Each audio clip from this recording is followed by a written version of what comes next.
What did I do? Apple, you got me again. Let's take a look at 5 things to consider before buying a new iPhone 11. Hello friends, welcome back. If you're new here, my name is Craig. This channel is all about finding the value that tech can offer us as consumers. If that sounds like something you're interested in, please consider subscribing. If you're an Apple fan, you may be feeling the pull to upgrade to a new iPhone 11. I know I have, and like some of you, I've gone back and forth. Should you buy one of these phones? If so, which model? You work hard for your money. Which one offers you the best value? Do you get the basic iPhone 11? But the 11 Pro has a better display.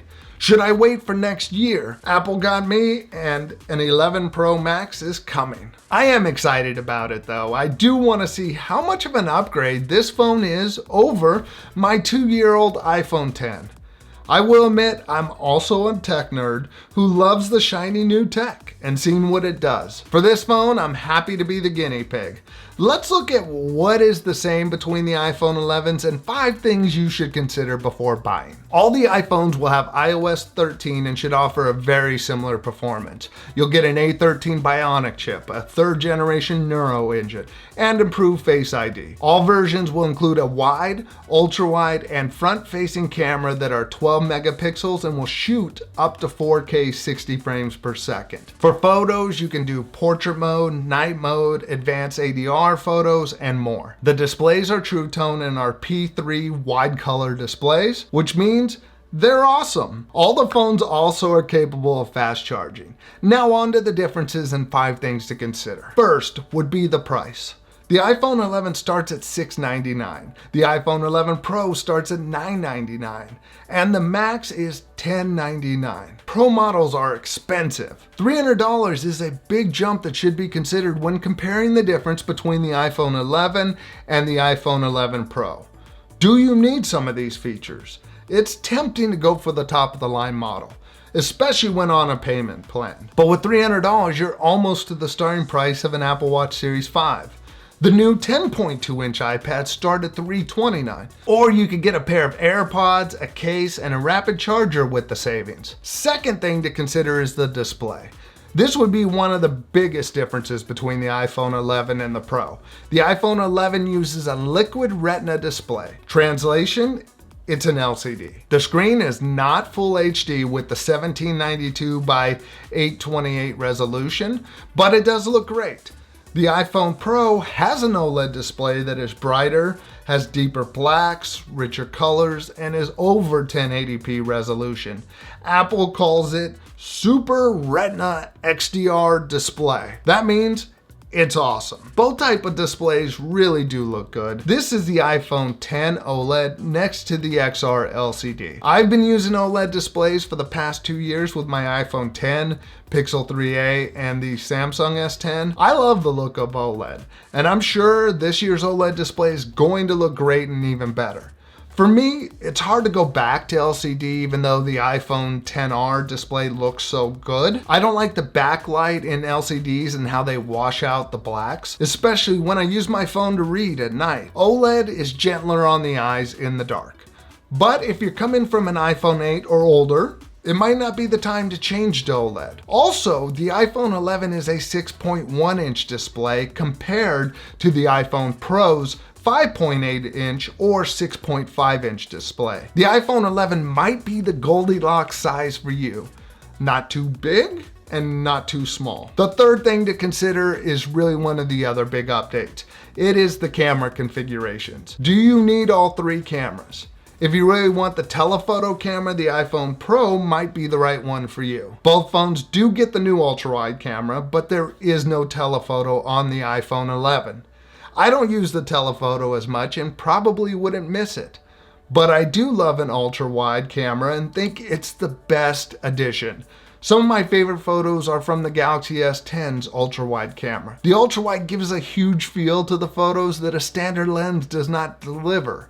It's great that it is there on all of the iPhone models. The fourth thing to consider is how you use your phone, what kind of battery life you need, and how much storage you need. Last year's XR had the best battery life, but this year Apple added 4 more hours of battery life to the iPhone Pro and 5 hours to the iPhone Pro Max. It's nice to have more battery throughout the day. If you're a heavy phone user and often need to charge, this can be very helpful going with the Pro model. But if you easily make it through the day on your current iPhone, it may not be worth the extra money. Also, the iPhone Pro comes with the rapid 18-watt charger that can charge the phone to 50% in 30 minutes. You can buy that same charger and take advantage of the same speeds if you go with the iPhone 11. It's just not included with the phone. You should also consider storage. All iPhone 11 start at 64 gigabytes. That is just wrong in 2019. Shame on you, Apple. You should include more. Most Android phones start with 128 or 256 gigabytes now. For the iPhone 11, it's $50 more for a 128 gigabyte model.